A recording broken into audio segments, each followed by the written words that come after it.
Welcome welcome to Odia master Rajesh YouTube channel को आपण को स्वागत। आसीगला युक्त दुई इच्छाधीन ओडियार संभाव्य प्रश्न उत्तर। प्रथम आम आलोचना करवा पिलामाने कविता विभाग प्राचीन मध्यकालीन कविता। एथिरे आम पांचटी विषय रही अछि, पांचटी कविता रही अछि। परशुराम भेटी, सरह सुंदरी, धीरे राधा करधरी, ओठनिसी पाहिला एवं ताकू किए बुलु थाए गो। ए प्राचीन मध्यकालीन कविता विभाग ए पांचटी कवितारू केते आसीबो एमसीक्यू टाइप क्वेश्चन?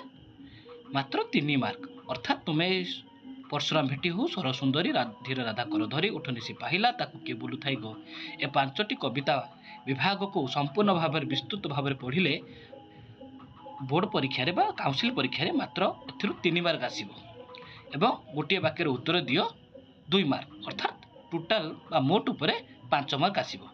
तो जो आम सिलेबस स्ट्रक्चर उपरको जीवा, सिलेबस स्ट्रक्चर देखंतु कोन अछि ना एमसीक्यू मात्र 3टी आसीबो एवं जार मूल्य रहइबो कोटिया मार्क।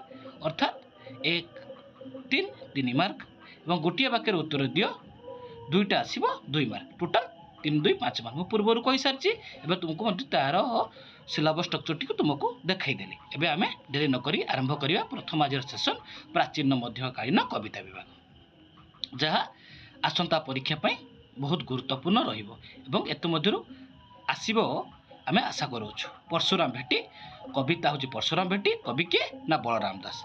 बलराम दासंकर अन्य नाम को ना शूद्रमुनि बलराम दास तांको कुआ जाए। तेणु परशुराम कट्टीरे कौन धारणा करथिले? परशुराम कट्टीरे कौन धारणा करथिले? सठिक उत्तर होची कृष्णसार मृगछाल। महर्षि विश्वामित्रक आश्रम केउठारे अवस्थित? आर सठिक उत्तर होची सिद्धवन रे। परवर्ती प्रश्न, परशुरामकर कोदंडर नाम कौन थिला? आर सठिक उत्तर होची वैष्णवा। क्षेत्रीय व्रत रे परशुराम को कहा सहित तुलना करा जायछि? आर सठिक उत्तर होची चक्रधर। परवर्ती प्रश्न, सर काहाकू छेद करने परशुराम श्रीराम को अनुरोध करिसंती? आर सठिक उत्तर होची पर लोक को।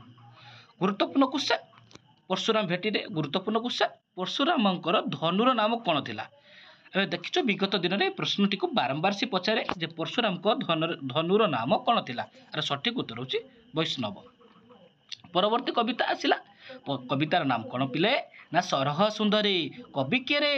अच्युतानंद दास। पिले कविता को मुखस्थ करिवो एवं कवि ना को टिके घोषि दबो, सुंदर लागिबो रे। कवि और कविता पई पर 1 मार्क। कविता सरह सुंदरी, कवि के ना अच्युतानंद दास।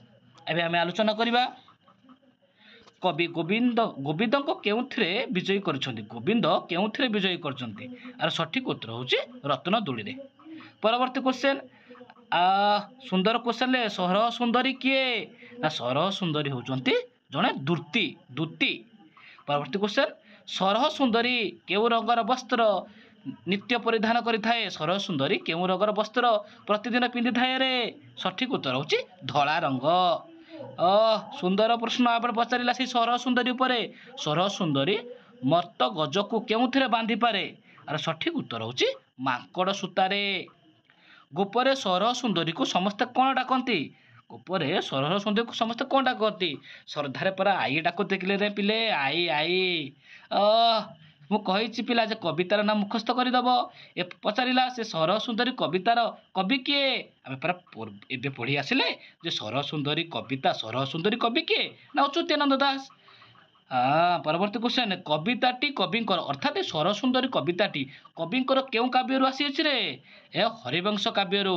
एटा गुरुत्वपूर्ण क्वेश्चन, लॉन्ग क्वेश्चन लिखिबा को पड़िबो, कारण एटा मूल कथा जो अछि हमर अच्युतानंद दासक हरिवंश काव्यरु सरह सुंदरी कविताटी आसी अछि। तेणु कविताटी कविंकर केउ काव्यरु आसिले पचारला ना हरिवंश। ए कविताटी हरिवंशर केउ खंड ओ केउ अध्यायरु आसी अछि? तृतीय खंड प्रथम अध्यायरु आसी अछि। सरह सुंदरी पिला आलोचना करदेले रे। ये थिला सरह सुंदरी, तापरे कोन आसीबो रे? धीरे राधा करधरी। कि आसिले रे कवि? ना अभिमन्यु सामंत सिंगार। पिले कविता नाम कौन ना धीरे राधा करधरी। कवि के? अभिमन्यु सामंत सिंगार। क्वेश्चन आम आलोचना करवा, दासी को नागर मणि केउठी को निक्षेप कले? यार सठिक उत्तर होची काम सिंधु पानी को।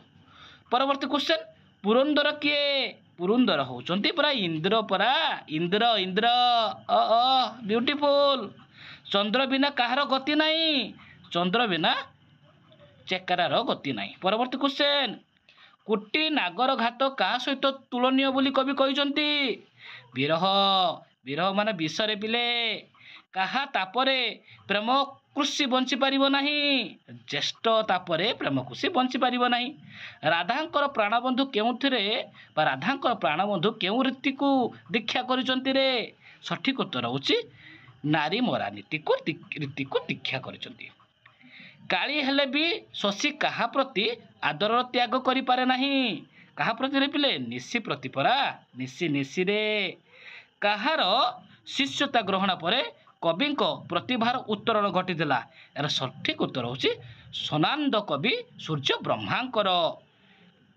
किशोरी बयसरू केउ सांस्कृतिक कवि मानकर काव्य अध्ययन करी से विपुल पांडित्य अर्जन करथिले यार सठिक उत्तर होची कालिदास माघ भारवी ए समस्त ओ ब्यूटीफुल अलदा बाबू छाड़ब कि रे ए समस्त परा एबे थिला उठ निशी पाहिला उठ निशी पाहिला एथर किए रे पिले बनमाली दास लिखिछंती परा एठी परा श्रीकृष्ण ऊपर कथा आलोचना होइछि भूली गल कि रे पढ़ा सिंह द्वार किए डाकंती उठ अच्युत्य किए रे किए डाकंती रे श्रीकृष्ण को गोपसुत परा मंदिर किए डाकिला मंदिर डाकिला किए डाकिला मंदिर डाकिला परा सुक आ केउथिरे श्रीकृष्ण को श्रीमुख पकाई देबे बोली यशोदा कहिसंती रे बासनी रे परा बासनी रे मुह पखाड़ी देबे पिला वंशीधर किए वंशीधर प्रभा किए रे बाबा श्री कृष्ण परा शकतर अर्थ कौन शकतर अर्थ होची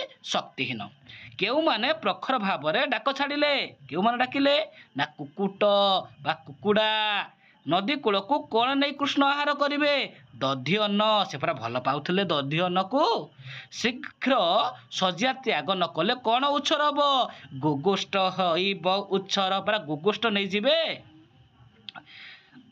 परवर्ती प्रश्न कौन रे ताकू किए बुलू थाए ग कविता आ कवि किए ना गौरचरण अधिकारी किए सुंढासुर को कौतुक मारी किए रे पिला कृष्ण बामन बलि को केउठारे प्रेरण करथिले पातालपुर रे गुरु द्रोण को किए बद्ध करथिले रे दृष्टदमनु जलंधर को किए बद्ध करथिले पचारिला हर गरु हत्या दोष काहा को लागिथिला रे महेश को लागिथिला बर बेश धरी किए आसी लज्जारे फेरी गला शिशुपाल पिला प्राचीन मध्यकालीन कविता ये थिला आमे ताकू आलोचना करदेले याकू भिडियोटी को शेष पर्यंत देखिब कारण एथिरे बहुत गुरुत्वपूर्ण क्वेश्चन सब रही अछि जहाँ तुम परीक्षा रे एथिरु आसीबो 100% आसीबो एवं आपण माने ए ओडिया मास्टर राजेश चैनल को लाइक करंतु सब्सक्राइब करंतु एवं बेल आइकन को दबाई दियंतु जहाँ द्वारा मो परवर्ती वीडियो कले आपण मान को नोटिफिकेशन पहुँची पारिबो एवं पिले गत काली तुम मानकर जदि क्वेश्चन को भल लगे कमेंट सेक्शन में जणाइबो तले आमे परवर्ती कविता विभाग सब आलोचना करिबा रहुची शुभ संध्या भल पिला सब पाठ पढ़ शुभ रात्रि।